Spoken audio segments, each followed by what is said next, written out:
दोस्तों, इस वीडियो में आपको बताएंगे भगवान बुद्ध के जीवन के बारे में कि वह कैसे बुद्ध बने और कुछ ऐसी बातें जो आपने कभी नहीं सुना होगा।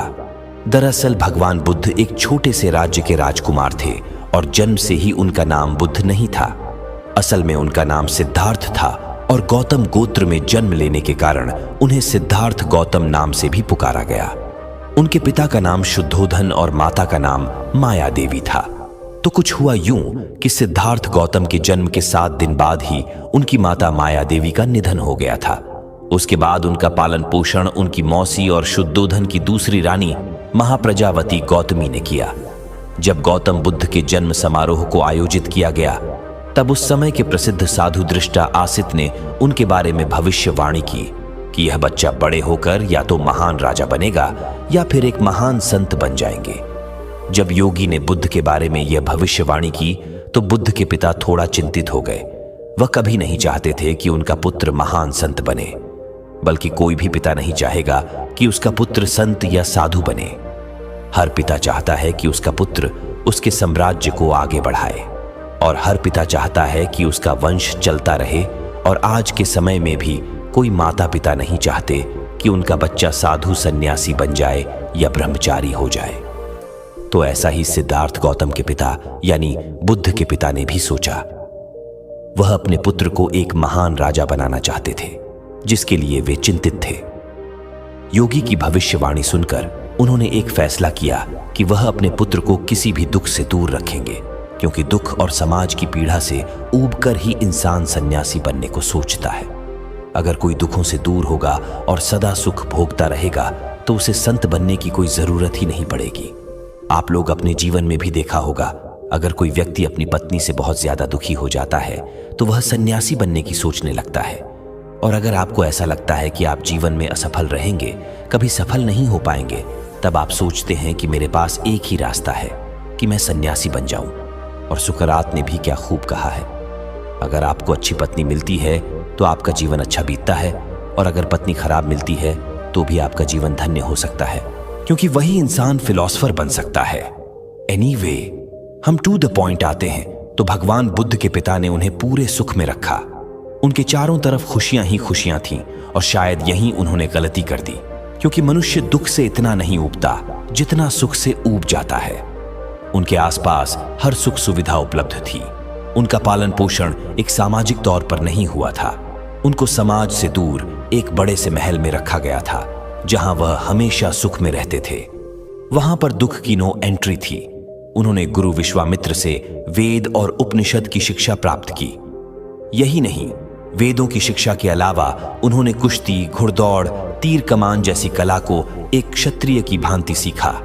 कम उम्र में शिक्षा दीक्षा ग्रहण करने के बाद गौतम बुद्ध का विवाह 16 वर्ष की आयु में कोली वंश की कन्या यशोधरा से हुआ था, और उनके पिता ने सिद्धार्थ के लिए भोग विलासिता का भरपूर प्रबंध किया हुआ था। उनके लिए 3 ऋतुओं के आधार पर अलग अलग 3 महल बनवा दिए गए थे, जहां नाच गाना और मनोरंजन की भरपूर व्यवस्था थी। इसके साथ साथ हर समय दास दासी सेवा करने में हाजिर रहते थे। परंतु ये सब व्यवस्था सिद्धार्थ को सांसारिक मोह माया में बांध नहीं सकी। एक बार जब वसंत ऋतु में गौतम बुद्ध बगीचे की सैर पर निकले, जहां उन्हें सड़क पर एक बूढ़ा आदमी दिखाई दिया। उसके दांत टूट गए थे, बाल पक गए थे, शरीर टेढ़ा हो गया था। हाथ में लाठी पकड़े धीरे धीरे कांपता हुआ वह सड़क पर चल रहा था। जब दूसरी बार गौतम बुद्ध बगीचे की सैर को निकले, तब उनकी आंखों के आगे एक रोगी आ गया, जिसकी सांसें तेजी से चल रही थी। कंधे ढीले पड़ गए थे, बाहें सूख गई थीं, पेट फूल गया था, चेहरा पीला पड़ गया था। दूसरे के सहारे वह बड़ी मुश्किल से चल पा रहा था। तीसरी बार जब गौतम बुद्ध को सैर करते हुए एक अर्थी दिखाई दी, जहां 4 आदमी कंधा देते हुए अर्थी उठाकर लिए जा रहे थे।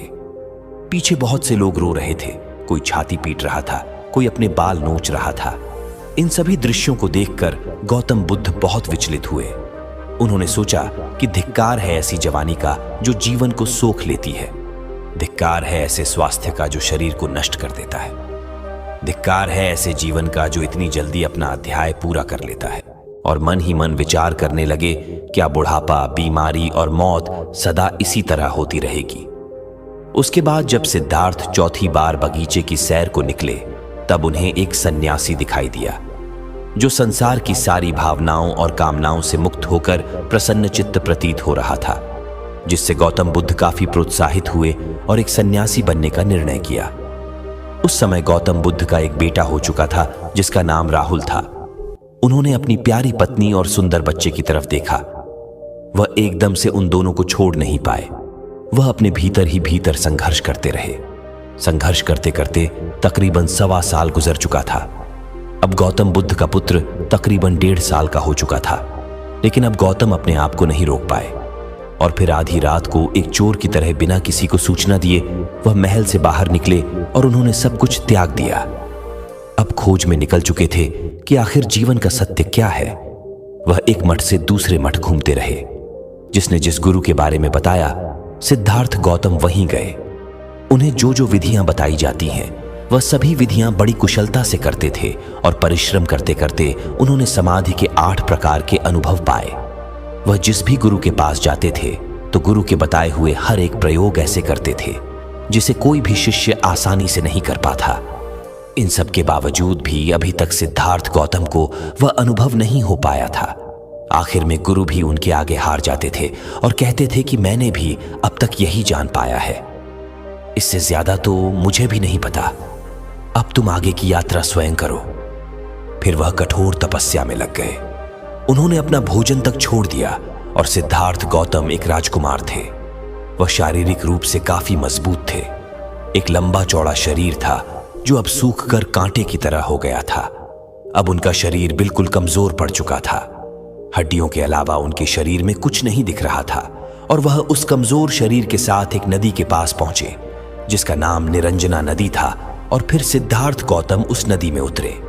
जैसे तैसे गौतम सिद्धार्थ उस नदी में आधे रास्ते तक तो चले गए, लेकिन उनका कमजोर शरीर उनका साथ छोड़ रहा था। उनमें बिल्कुल भी शक्ति नहीं बची थी। फिर उस नदी में एक पेड़ की टहनी यानी सूखी डाल थी। उन्होंने उस डाल को पकड़ लिया। सिद्धार्थ गौतम अब तक हार नहीं मान रहे थे क्योंकि वह भीतर से कमजोर नहीं थे। उस डाल को पकड़े पकड़े उनके दिमाग में कई सारे सवाल चल रहे थे कि मैं जिस चीज के लिए मेहनत कर रहा हूं, आखिर वह है क्या? मैं जगह जगह घूम रहा हूं, पता नहीं मैंने कितने प्रयोग किए, कितनी सारी चीजें सीखी, आखिर वह है क्या जो मैं खोज रहा हूं? तब जाकर उन्हें एहसास हुआ कि वह कुछ नहीं है, यह जीवन ही सब कुछ है। मुझे सिर्फ यह करना है, उन सभी बाधाओं को हटा दूं जो मुझे उस अनुभव से रोक रही है। उन्हें थोड़ा थोड़ा एहसास होने लगा था कि सब कुछ उनके भीतर ही है। फिर उनके अंदर अचानक से कोई ऊर्जा आई और जैसे तैसे उन्होंने वह नदी पार कर ली। नदी पार करते ही उन्हें एक वृक्ष मिला जहां पर वह बैठ गए, जिसे आज हम बोधि वृक्ष के नाम से जानते हैं।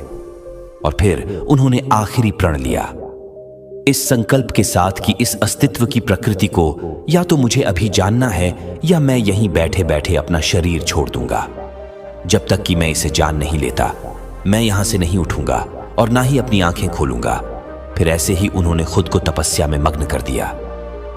यह बैसाखी पूर्णिमा का दिन था और उसी गांव की एक स्त्री सुजाता ने एक पुत्र को जन्म दिया, क्योंकि उसने बेटे के लिए एक वटवृक्ष की मन्नत मांगी थी, जिसे आज हम बोधि वृक्ष कहते हैं।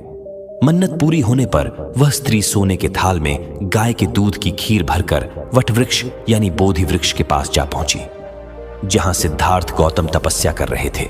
उस स्त्री को ऐसा लगा कि वृक्ष देवता ही मानो पूजा कर रहे हैं। सुजाता ने बड़े आदर से सिद्धार्थ गौतम को खीर भेंट की और कहा, जैसे मेरी मनोकामना पूरी हुई, उसी तरह आपकी भी मनोकामना पूरी हो। इतना कहकर सुजाता वहां से चली गई और उसी रात तपस्या करते हुए सिद्धार्थ गौतम की साधना सफल हो गई। उस समय सिद्धार्थ गौतम को सच्चे ज्ञान का बोध हुआ था, जिसके लिए उन्होंने कितने बड़े बड़े त्याग किए थे। ज्ञान प्राप्त होने के बाद अब सिद्धार्थ गौतम सिद्धार्थ नहीं रहे थे, अब वह बुद्ध हो गए थे।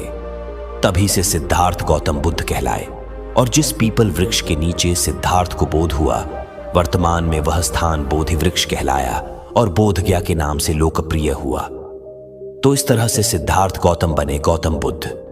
फिर मिलेंगे दोस्तों अगली वीडियो के साथ। तब तक के लिए अपना ख्याल रखना और हमेशा मुस्कुराते रहना।